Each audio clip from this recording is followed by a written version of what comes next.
live. I just want to see if people can hear us. So put in a comment, like for us if you can hear us at the moment. So today I am actually with a very, very, very special person. This is Christine Herenik. She is my health coach, actually. And just to give you all a background, so this is part of the Career Transition podcast series. And in this season, what I've been doing is collaborating with a lot of wonderful people who are specialists and experts in their area so that we are covering a more well rounded aspect of our careers and what enables us to become high performing in what we do.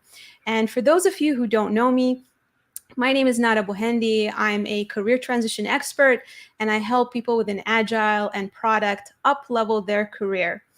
So, Christine, so excited to have you here. Welcome. And I want to give people a little bit of a backstory as to how we met and what happened and why.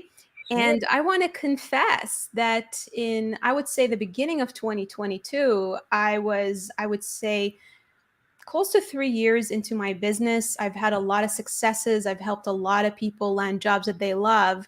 And the irony of it, even though I loved what I do, I turned into a very obsessed person. And it was in the middle of the pandemic where I kind of let myself go. You know, I was a workaholic. And I remember the day that I messaged you, I was following you for quite some time. And the day I messaged you, it was the day that I came back from the mall. I was losing my breath and I just could not believe it. I felt like I was going to have a heart attack. And this was so shocking to me as someone who was into dancing, was, exercising a lot, taking care of my health. I did not even believe that I let myself go to that extent. I didn't even realize it, which was weird because at that point in time, I had put on, I would say, 30 pounds and I was barely moving. I was on my computer. I was spending a lot of time, on coaching calls. And I guess I was at that crossroad in my business as well, where I was moving away from being a doer to more of a manager. And I was having a hard time learning how to do that.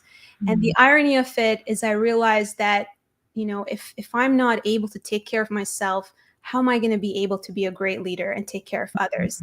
And that's when I remember messaging you frantic. I was like, wait, I don't know what to do, and sharing my story. And I remember the first thing that I heard from you was, I can help you. And that is when a weight, lifted off my shoulders.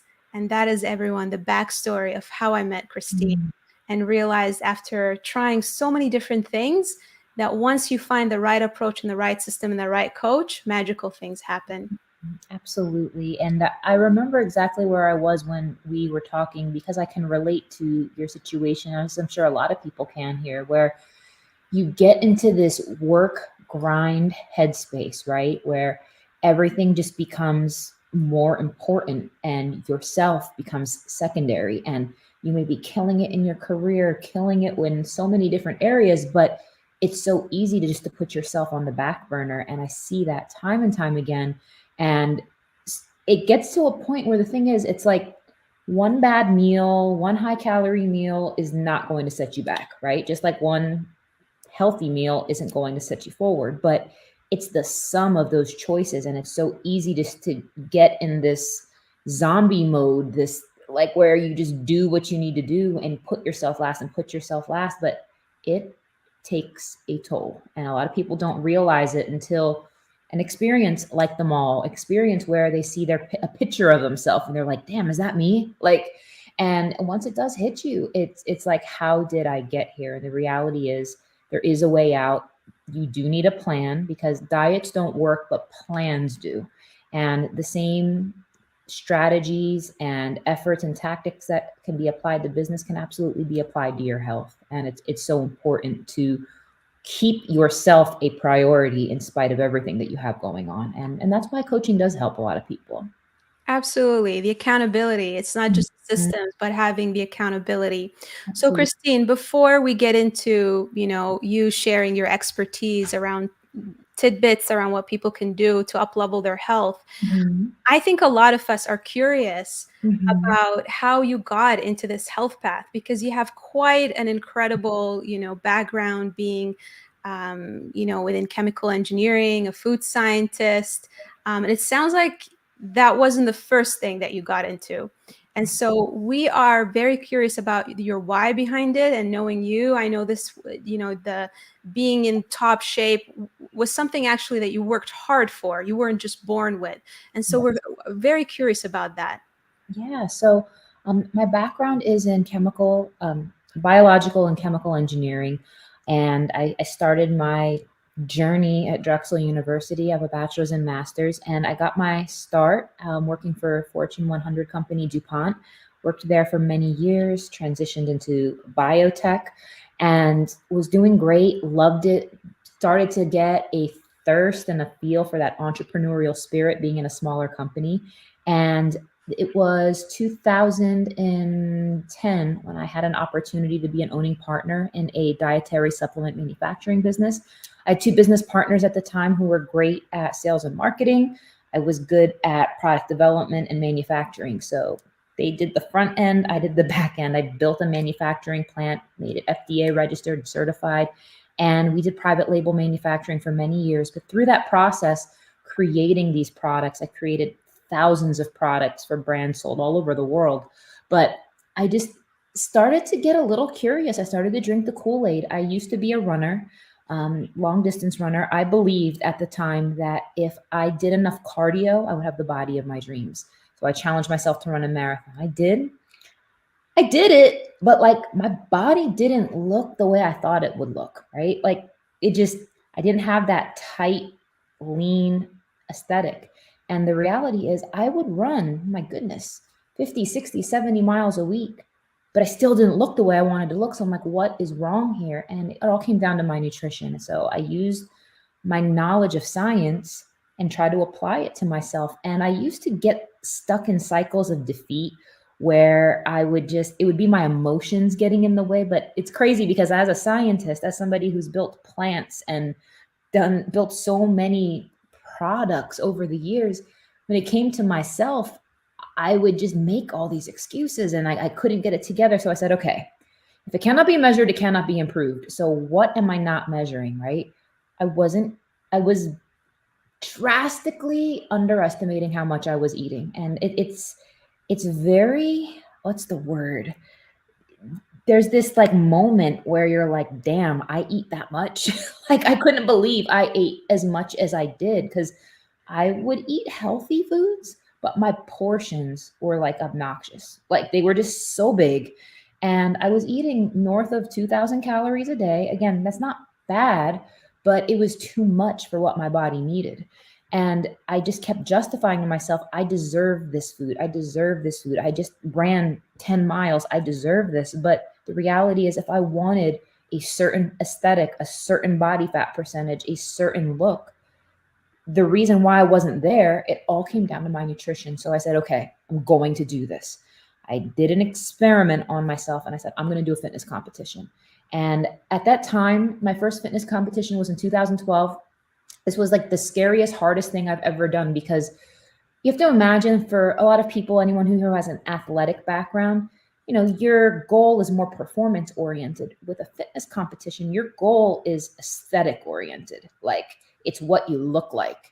And I said, I am not going to look a fool. I'm not going to look a fool. I dialed all my things in, and it was the most eye-opening, game-changing experience of my entire life. I learned I wasn't eating enough protein. I learned I needed to be counting what I ate. And it's so easy to overestimate. And do you need to do that for the rest of your life? No, but if you have a time-sensitive goal, you want to get to a certain endpoint, you can't wing it. You can't. You absolutely cannot.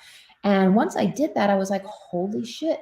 Pardon me, I'm not sure if I can say that on here. Oh, good. It's a safe space here. My audience is laid back. Good. But I was just like, that's how all those fitness models have that body. I'm like, that's what they did. And once I did it, I felt so empowered. It was one of the hardest things I've ever done next to getting a degree in chemical engineering. It was because so many of us tie our emotions to our food, and the level of discipline I needed. But at the same time, it was the most liberating and freeing thing of my life. So I learned how to do all that. And as I learned how to do all that, I just shared my journey organically on Instagram. I wasn't trying to sell anything. I was just saying what I was doing, showing my little selfies after I worked out, showing what I ate, just showing the journey. And it was crazy. At that time, I probably had about like 500 followers on Instagram. And I said to everybody one day, I said, do you guys want to see like what I actually eat? I'll give you guys a free download. And all you got to do is just follow me on Facebook. 80% of my followers asked for it. I was like, holy crap. And by March of 2013, that's when Gauge Girl Training was born, because everyone just kept asking me questions. Like, I just got so many questions. So I'm like, you know what? Why don't I just went for it. And that was 10 years ago. Gauge Girl Training has now become a multiple seven-figure business. I love what I do. I've published a book. I have over 30 million views on my YouTube. Like, I just, it, that season of challenging myself and learning the real reasons why I wasn't reaching my goals, those are universal questions that a lot of women and men have, but a lot of women get stuck, get very, very stuck, because I think a lot of advice out there is based off of scientific studies performed on men, based on men, and women don't necessarily respond the same. And I tell you what, once I started learning how to apply it to myself, I became this guinea pig. Everyone wanted to know how I did it. And then I began helping people. At this point, I've helped over 50,000 people. And I love making my clients like the champions. Do you know what I'm saying? I want people to learn about them, because obviously I have a story, right? But there's so many people out there, and I think that as I share a myriad of stories, people can see themselves in somebody else, right? They'll see a before picture of one of my clients and they'll be like, dang, that's what I look like. And I think it's so important for people to acknowledge that this is possible, and age is not a factor. So many people are like, oh, it's my age. Having kids, not a factor. Like, I've heard every excuse under the sun. If you have the will to prepare to win, I can help anybody. Like, I can help, but like, you got to come to me ready. You got to come to me ready. Like, as I'm sure you see in your clients as well. Like, Absolutely, absolutely. And I think I wasn't ready until I messaged you that day, because it's so easy for us.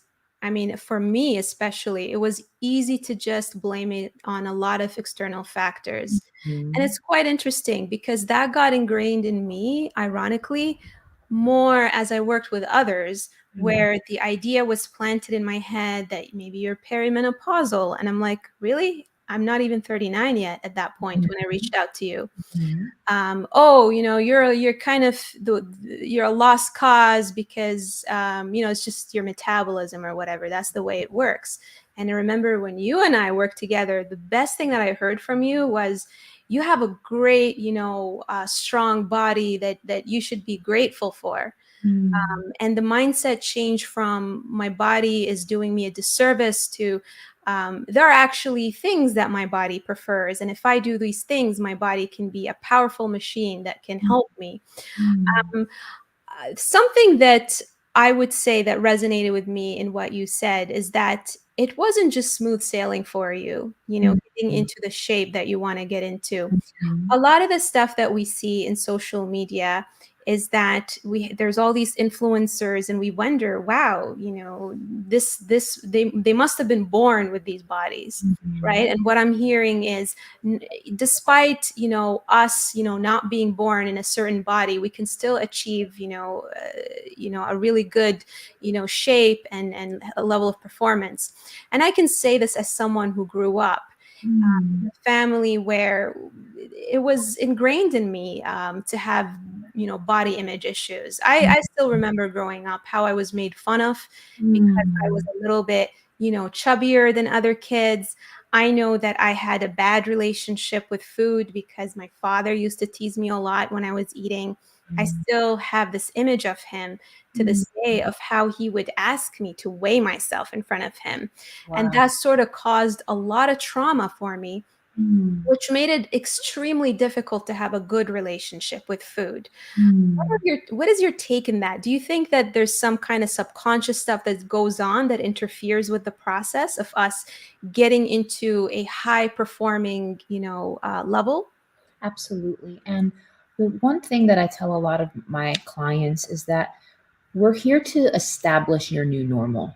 Everything you think you know about food, you need to throw it out the door. You need to completely throw it out the door because a lot of it is based off of unhealthy biases, based off of limiting beliefs and very misinformed viewpoints, right? I do believe in a body positive self image, meaning I'm not saying let's celebrate obesity. There's a line there, but I am saying you can't hate yourself into a better body. So it has to start from a foundation of self love. It has to start from a foundation of I want to get better because I care about myself, not because if I don't fit into that effing wedding dress or if I don't this, like I'm going to be so disgusted. Like, no, you can't do it from that perspective. It needs to be from a foundation of self-love.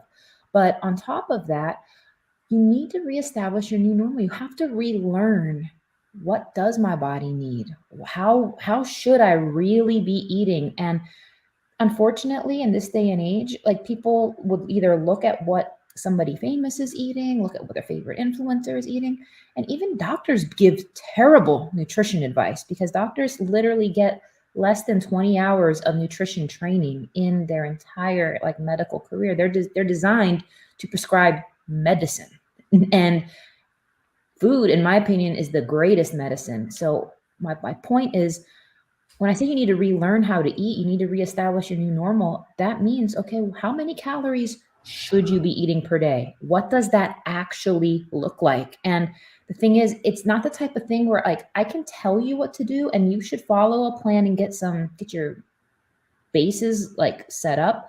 But you need to understand, well, what does 4 ounces of chicken look like? What should my portions really look like? What does that feel like after I eat? And there's a learning curve. And I'm sure you remember in the beginning when we were doing your program, there is a learning curve. You were like, whoa. And so many people are like, Christine, I'm full. Like, is this right? This is a lot of food. And so many people have this notion that you need to starve to get in shape. But it's not about eating less, it's about eating correctly for your body. That is absolutely something that I personally struggled with. Mm, Before I met you, I iterated across multiple diet plans and things like that. And one of the biggest myths that was propagated to me that I needed to eat more carbs and I needed to eat the well-balanced diet that mm, is out there, that is put on a pedestal around equal proportions of fat, carbs, and proteins. mhm, And I kind of knew from a gut feeling perspective when I was prescribed that diet that carbs weren't really my friend. And I would mhm, try to eat less of them. But I remember at the time I was working with another dietitian, and she kept telling me, "Oh, you're always tired because you're not eating enough carbs," which mhm, was insane. And mhm, when you and I met within a week, I mean, the first week was a little bit of a withdrawal for me because I was like addicted to carbs. mhm, I was going through that path of emotional eating, very stressful period, in my business, and I would staying up late, calming myself down, and eating the chips, and even hating myself because I'm like, mhm, I'm a very disciplined person. How mhm, is it possible that I can't control myself from finishing this entire bag of chips or this entire loaf of bread? And then what I realized was because of the pandemic, maybe before it wasn't glaring because I was dancing, I was active, I was playing sports. And so it wasn't super obvious, but it became overly obvious when my activity level went down mhm, that, my body doesn't respond very well to carbs. And mhm, I had that gut feeling, but I got it confirmed working with you. mhm, Now that I look back, actually, I have a history of diabetes in my family. mhm, And so it's just so mind-boggling that this whole concept in society that's broadcasted that there's this one diet that fits all and it needs to be balanced, it actually isn't true. Which Mhm. brings me to your amazing book here that I absolutely love, Unlock Your Macro Type. Tell Mhm. us a little bit, what's your inspiration behind this book? Absolutely. A lot of it stems from what you were just discussing regarding carbohydrates. And carb tolerance is something that is poorly understood by the masses. Well, here in the US, I know you're in Canada, according to the FDA, they recommend that the average adult gets 300 grams of carbohydrates per day.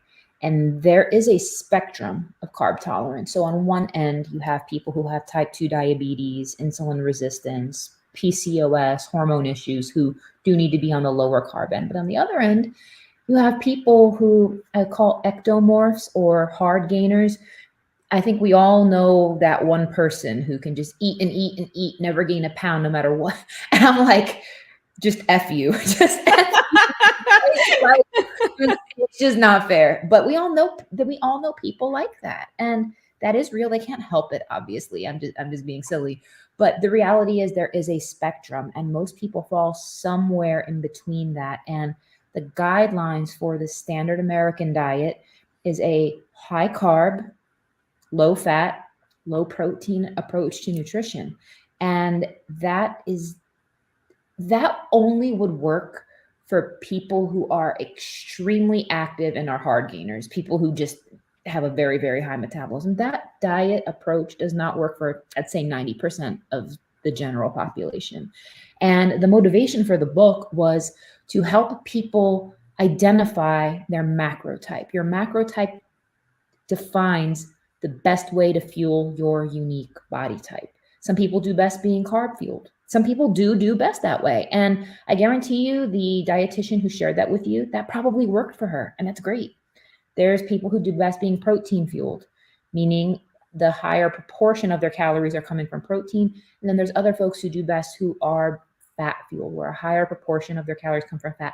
There is no right or wrong answer. It's just about what works for you. And I think we need to come to the consensus that nutrition needs to be bio-individual at this day and age. It has to be bio-individual. What works for you is not going to work for me. And people need to ask questions that go deeper below the surface. You're like, well, I don't have energy. It's like, well, why don't you have energy? Well, how do you feel after you eat something? Like, you have to dig deeper. Just saying, oh, well, they're just automatically assuming the reason is not sufficient. That's great. And I want to encourage people, if you have any questions for Christine, I really encourage you to put them down. I mean, this is a very rare opportunity here. Christine is being very generous with us with her time. So please don't be shy, plop down any questions that you may have, and we can take them, put those in the chat. In the meantime, what I wanted to ask you, which is something Mhm. that a lot of my clients ask me as well, is what would you say is the number one pitfall that people have when it comes to ensuring that they get to the body type that they want to get to? I think that it's going to come down to consistency. People give up way too soon. They give up way too soon. People want a quick fix. You really have to be mentally ready to commit to the process. And if you're one of those people who will half-ass try something for a couple days, a week tops, like, you're not going to get anywhere. You need to, like, I feel like everyone needs to kind of have their own little come to Jesus moment where they surrender to the process, where it's like, you know what? Okay, I'm tired of feeling like trash. I'm tired of not liking the way I look naked. I'm tired of not feeling like myself. And I want to explore what it's like to really take care of myself and just feel the best I can feel. And when you approach it with that headspace, with I'm going to do my best, I'm going to be patient, and I'm going to see this through, that's the magic, like, that's the magic formula. Because everyone who's in this, like, okay, like, just, I see people just give up far too soon. They're like, I didn't lose any weight and it's been 7 days, but it's like, but did you lose inches? Are you feeling better? Are you less bloated? Are you less inflamed? How's your energy? How's your sleep? Like, how's your libido? How's your mood? Like, there's so many other intangibles that you're going to experience first. And I would say the first one most people will experience once they really start improving their nutrition is you have more energy. And energy is everything. Like, if you don't have your energy, you can't be creative with your job. You can't be problem solving at the level that you know you need to. Because how many of like your clients that work with their brain? You know what I'm talking about? When you work Oh with your yeah. brain and when you need to be on and sharp and articulate and man, like you need energy for that. And I think so many people are just caffeine, chips, snacks, like just doing what they need to get by. But like instead, what if you truly like had clean, consistent energy coming into your body? I'm telling you, I've done some of the best work of my life when I'm taking care of myself, when I'm eating right, when I'm exercising regularly. And it's so tempting for you and anyone watching this to think this is just one more thing on my to-do list. I don't have enough time for this. It's the opposite. This adds to your energy. It doesn't take away from it. Like every meeting you have to attend, every memo or follow-up email or every task you need to do, that's great and you got to get that stuff done. But when you take care of yourself, that you can get more done in a focused 30 minutes when your mind is clear and focused and you're eating right than 8 hours of just distraction and chaos. Absolutely. And I remember when I reached out to you, Christine, it wasn't just for an aesthetic purpose. It was Mhm. actually because I was getting ready to take on more leadership, basically roles in my business and Mm, scale my business. And I mhm, was at that point in time where I was about to build this humongous course where I yeah, had to film 52 videos in 1 month. And I mm, was thinking to myself as I was walking in that mall out of breath, how the mm, heck am I going to do this feeling this way? You mm, know? yeah, So when I reached out to you, it was also with the mindset of not just looking aesthetically great, but actually performing at my best. absolutely. And the irony of it is while I was telling myself that, oh my God, I don't have time to cook for myself. I was living out of, these delivery meals and Uber Eats and all of that. And I'm like, oh, I don't have time to do any of that. I Mm, realized that the very little time that I was actually investing in doing my groceries and cooking was actually skyrocketing mhm, my energy, that was actually creating more time for me to do things and to up level my performance.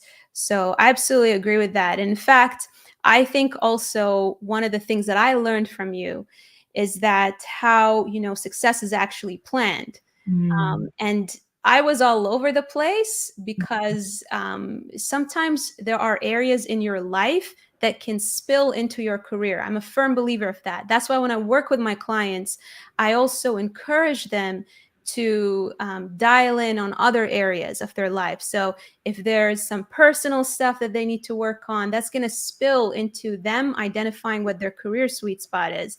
If they're not taking care of their health, how am I going to be able to help you, navigate your career when you're all distracted and you're tired and you're exhausted and you don't feel like, doing the work that's going to help you up level your career? How are you going to be performing in an interview if your energy levels are down, right? mhm, absolutely. And one thing I've been telling my clients lately, it's that discipline is the highest form of self-love. So many people think that indulgence is self-love, that, treating yourself to XYZ is self-love. But the reality is, if you truly care about yourself, you are going to exercise. You are going to nourish your body with quality food.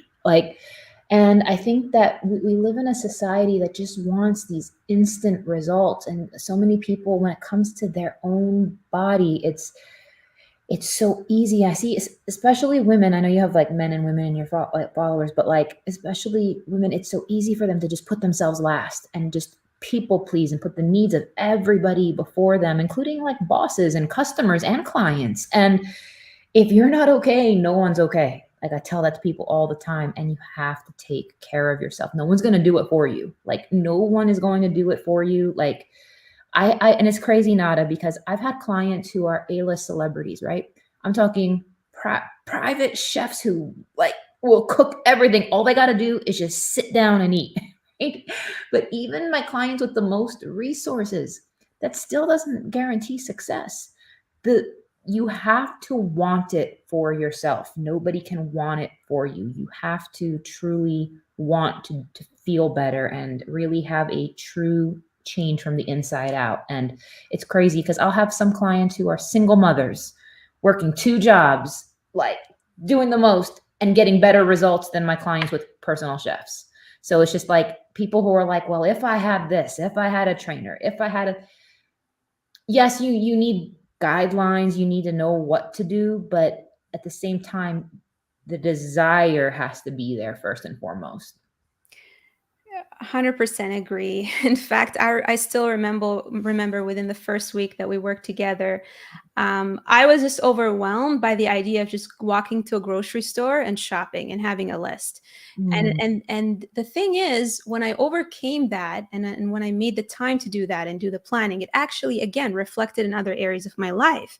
mm, Because if you're struggling with creating a grocery list and going to the supermarket and picking up groceries, then maybe you need to work on your organizational skills, because as a manager, as a leader, you also have to be good mhm. at organizing your teams and delegating and making plans.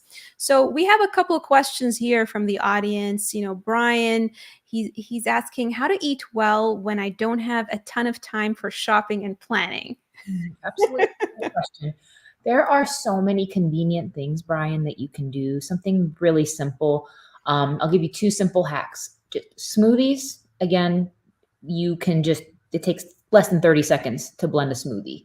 Having like a quality protein powder, having some frozen fruit, maybe some almond milk, having some nut butter, you can literally make a meal replacer shake. One of my other hacks, if you are very busy and you don't want to cook, most grocery stores have rotisserie chickens. It's a great protein source. Get a rotisserie chicken. You can create easy spin-off meals from that. You can turn it into a pasta. You can turn it into a salad. You can turn it into like a wrap. But rotisserie chickens and smoothies, like simple, easy peasy. And anywhere in the world, I'm telling you, there is not a place in the world, even a McDonald's, you can order something healthy on any menu, anywhere in the planet. So it's about being resourceful, but those are 2 really simple tricks that I would highly recommend. Those are great tricks, and I Mhm. swear by rotisserie chicken. There's a convenience store downstairs Yes. that I always go to get my rotisserie chicken, and the smoothies that you've put together for me, Christine, were always lifesavers, especially when I was traveling. Mhm. And it's better than going into these smoothie bars that put a whole bunch of fattening ingredients, and you can't really control the quantities and the portions.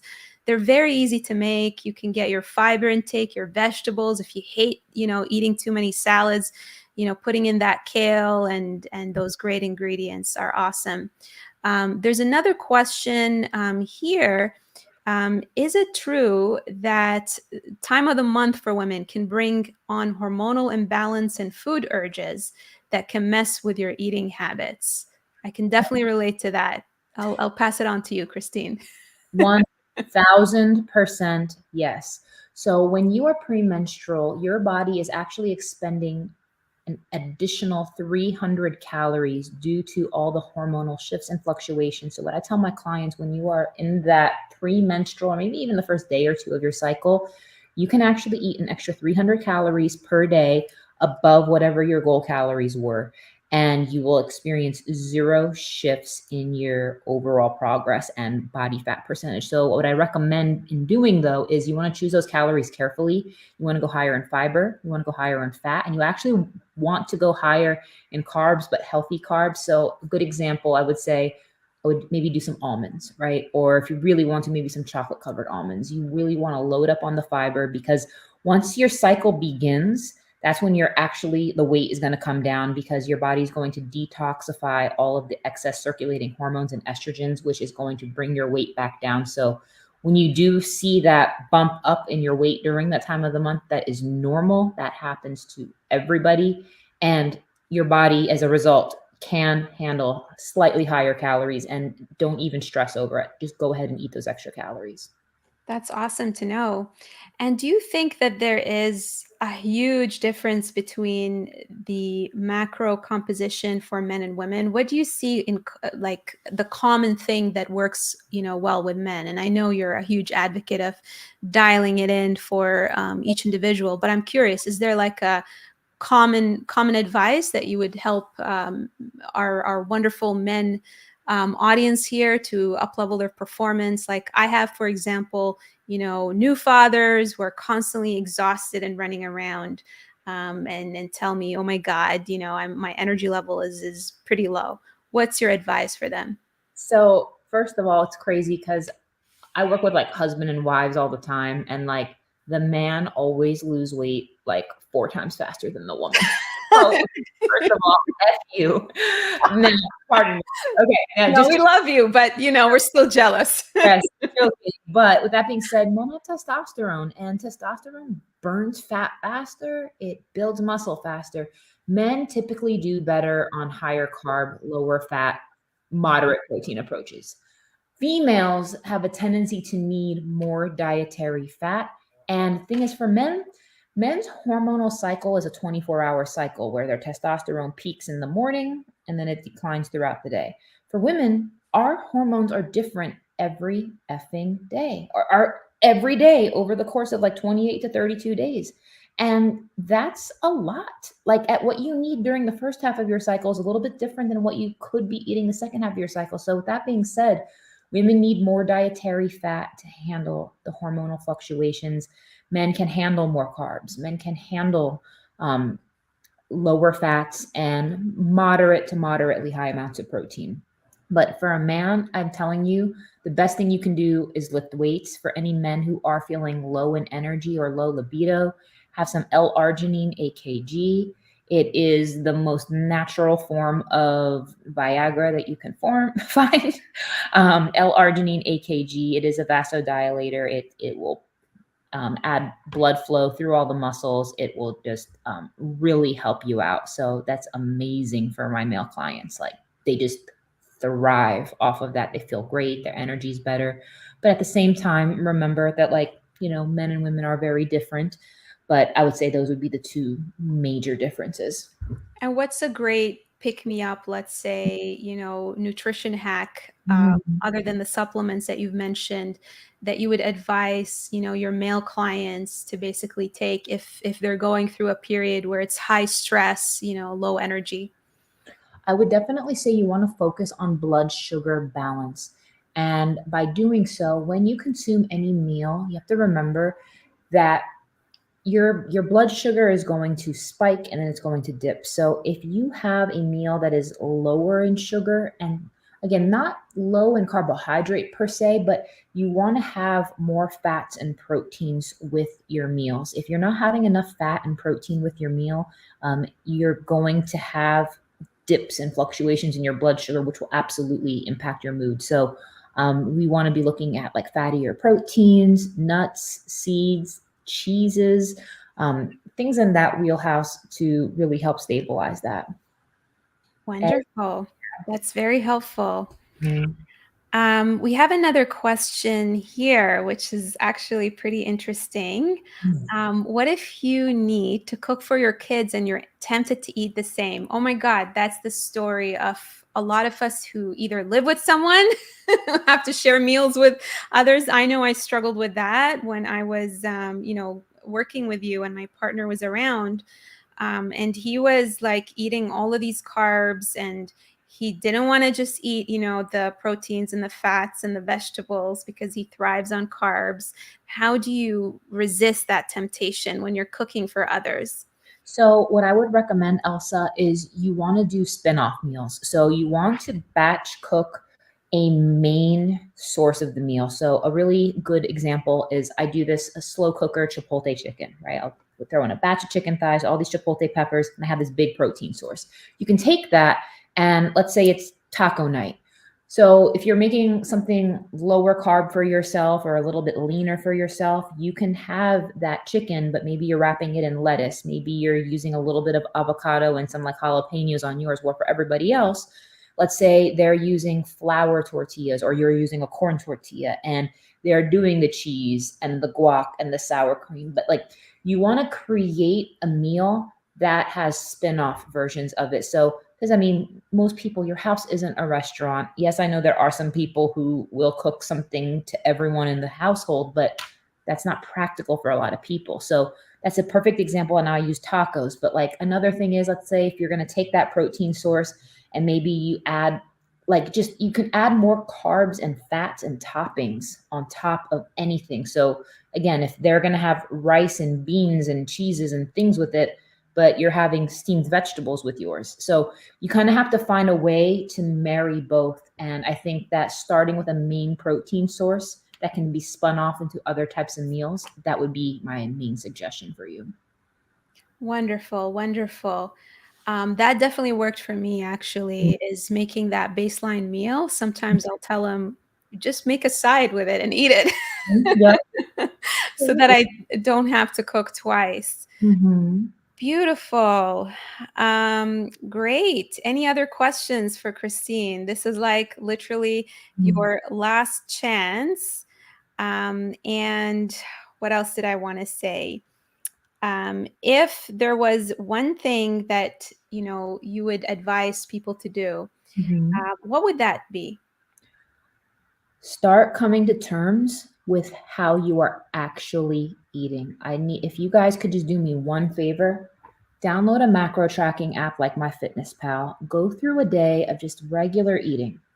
Track what you eat and get an eyes wide open approach of how many calories you are truly eating. Like get a grip on that because if it cannot be measured, it cannot be improved. And so many people want to be in denial about how much they're eating. And until you face what you're doing, facing your habits, you're never going to see improvements. Like you're not. And I know that might be a little bit hardcore, that might be a little bit cold, or it might come across as harsh. I say that out of the utmost love and care because until it's like a budget. If somebody's in debt, like you have to know, well, how much debt am I in? Like I gotta like how much do I have to pay off? Like not evaluating what you're eating, it's like not looking at your bank account, right? So like you have to pay attention to these numbers because some of you are in hundreds of thousands of calories in debt and everything you eat, it's like a credit card bill and you're eventually going to have to pay the bill. So you might think that like, oh, well, I'm just going to eat whatever. You only live once. It's my birthday. It's my friend's bachelorette party. It's yada, yada, yada. No matter what happens, my friends, you're going to pay for that. You're going to pay for that. So you have to have like a sober mindset that like, it doesn't just go away. What you spend and ingest calorically, you're going to pay for it at one point. And it's like a credit card. If you don't pay for it now, you're going to pay for it later with interest. So start getting used to looking at the numbers because that's how you're going to solve the issue. That's great advice. And it mirrors to also, our career. So when I work with my clients, the first thing is we identify their career archetype because there isn't, one job that fits all out there. And I love how you do this as well in your program, Christine, Mhm. where you have a macro type quiz, which is great. Mhm. And I think it's on your website. So if Yes. anyone wants to, go through that quiz, you can go to Christine's website. I'm going to add it to the show notes, and you can try it out to get an idea of what your macro type is. And then coming with those systems and structures in order to be successful is very, very important. As a leader, you have to also create systems and structures for your team because then they're going to constantly rely on you. So getting into the habit of creating systems and structures that you can just, not have to expend a lot of brain calories thinking about what you're going to eat next, just having that laid out for you so that you can go on autopilot and just implement those systems and structures. That is going to be very useful for you. Okay, we're just going to take maybe one more question. before we wrap this up. And Danny, I'll provide the link to that energy booster that Christine was talking about, because I know even I was like, okay, how do you spell that? I'll get it from you, Christine, and then I can put it in the show notes. So Danny, you can take a look at that. I'm getting here a question around how do you ensure that you can get people having difficulty, I guess, falling asleep early. And Mm. then the other one is avoiding having late dinners, or does it matter how late you eat? Does it have any impact on you? What's your take on that, Christine? So, with regards to meal timing, it matters to a certain extent with individuals who have insulin resistance. So, if you have insulin resistance where your body does not handle carbohydrates as well, you do want to be a little bit more mindful of your meal timing and even trying something like intermittent fasting to concentrate that meal timing. But I would say universally, it really doesn't matter. It's more about the total composition of your calories and the total amount of calories you consume in a day. And I know Nada talked about it, but sorry, my book, Unlock Your Macro Type, this is available everywhere books are sold. It is also on Amazon for like fast shipping and whatnot.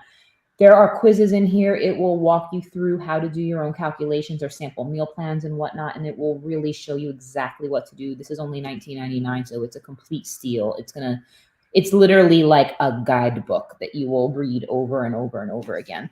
And for the other person regarding going, it was regarding going to bed early? Yeah, any tips on how to help, maybe habits or things that people can do to help them go to sleep early? Yes. So it depends. Obviously, you want to cut off your caffeine intake probably by about noon. That's number one.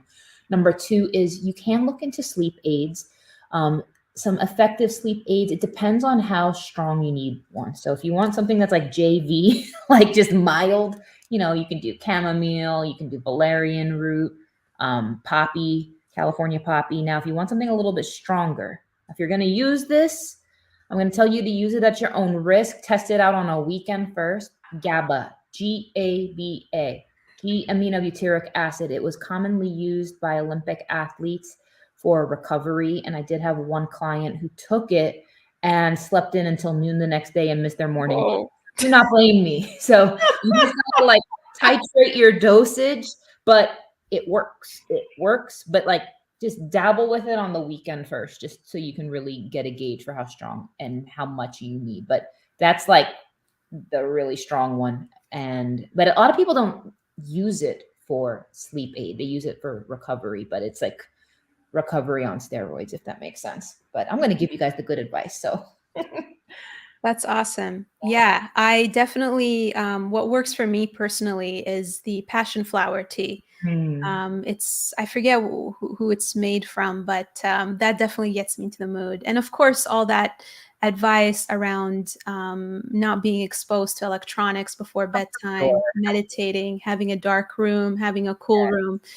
that tends to help as well. Of course, none of us are perfect, but trying our best to incorporate some of these things will definitely help us. Mhm. Beautiful. So, I wanted to take the time to thank you, Christine, for being here with us.